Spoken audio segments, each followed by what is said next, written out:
ফেব্রুয়ারি মাসের জাতীয় নির্বাচনের আগে জুলাই সনদকে আইনি ভিত্তি দিতে হবে এবং জাতীয় নির্বাচনের আগেই গণভোটের তারিখ ঘোষণা করতে হবে। এটি আমাদের মূল দাবি ছিল। আরো 5 দফা লেভেল প্লেইং ফিল্ড, ফ্যাসিবাদের দোষরদের বিচার, আমাদের প্রশাসনের দলীয়করণ, তারপরে আমাদের বিদ্যমান যে বিচার ব্যবস্থা ফ্যাসিস্টদের সে বিচারকে দৃশ্যমান করা, অনেক দাবি আমাদের ছিল।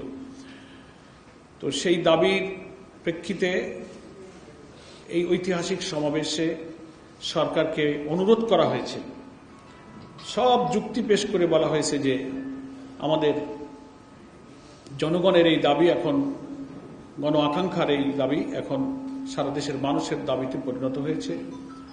সংবিধান বিশেষজ্ঞদের উল্লেখযোগ্য অংশ এটা মনে করে যে গণভোটের মধ্য দিয়ে জুলাই সনদ আগে অনুমোদিত না হলে জাতীয় নির্বাচনের মতো আইনগত সাংবিধানিক কোনো ভিত্তি রচিত হবে না, সেজন্য এটা আগে করতে হবে। তো সে ব্যাপারে আমাদের নেতৃবৃন্দ অনেক বক্তব্য রেখেছেন এবং গতকাল এই সমাবেশ শেষে 8টি দলের শীর্ষ নেতা বিকালেই জরুরিভাবে একটা বৈঠকে মিলিত হয়েছিলেন পরবর্তী কর্মসূচির জন্য। দেশে বিদ্যমান যে রাজনৈতিক পরিস্থিতি, ফ্যাসিস্ট এবং তাদের দোসররা যে নতুন করে রাজধানীতে নাশকতা সৃষ্টির পায়তারা করছে, 13 তারিখে তারা শাটডাউন, লকডাউন ইত্যাদির নামে ইতিমধ্যেই বাস পোড়ানো, ককটেল নিক্ষেপ, হোটেলে হোটেলে অপরিচিত লোকদের ব্যাপক অবস্থান, এগুলো কাল জনসভা থেকে নেতৃবৃন্দ বলেছেন।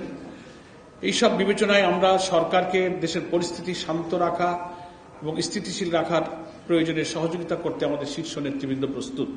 সেই জন্য পরবর্তী কর্মসূচির ক্ষেত্রে আমাদের এই দাবি যদি নিয়মতান্ত্রিক উপায়ে একটা আলোচনার ভিত্তিতে সরকার প্রধান উপদেষ্টা এবং তিনি ঐক্যমত্য কমিশনের প্রধান হিসেবে ডক্টর প্রফেসর ইউনূস 8 দলের শীর্ষ নেতৃবৃন্দের সাথে সাক্ষাৎ দেবেন এবং আলোচনার মধ্য দিয়ে সমাধান হবে এবং নিষ্পত্তি হবে, এটিকেই আমরা সবচেয়ে শান্তিপূর্ণ উপায় মনে করেছি। এবং গতকালকের শীর্ষ নেতৃবৃন্দ সেই বৈঠকে প্রধান উপদেষ্টার কাছে জরুরিভাবে সাক্ষাৎ চেয়েছেন এবং সাক্ষাতেই রাজনৈতিক সংকট নিরসনে তারা চেষ্টা করবেন ইনশাআল্লাহ।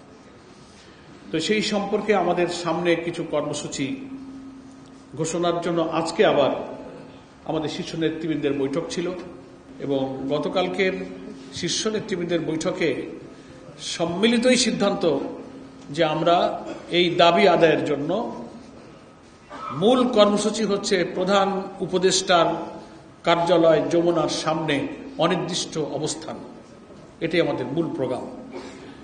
তো আজকের বৈঠকেও সেটি সিদ্ধান্ত হয়েছে। তো সরকারের কাছে সাক্ষাতের সময় চাওয়া হয়েছে, সেই প্রেক্ষিতে নিয়মতান্ত্রিক উপায়ে সমাধানটাকে আমরা প্রাধান্য দিচ্ছি বলে ওনারা সময় দিতে চেয়েছেন বিকাল আজকে 4টার মধ্যে।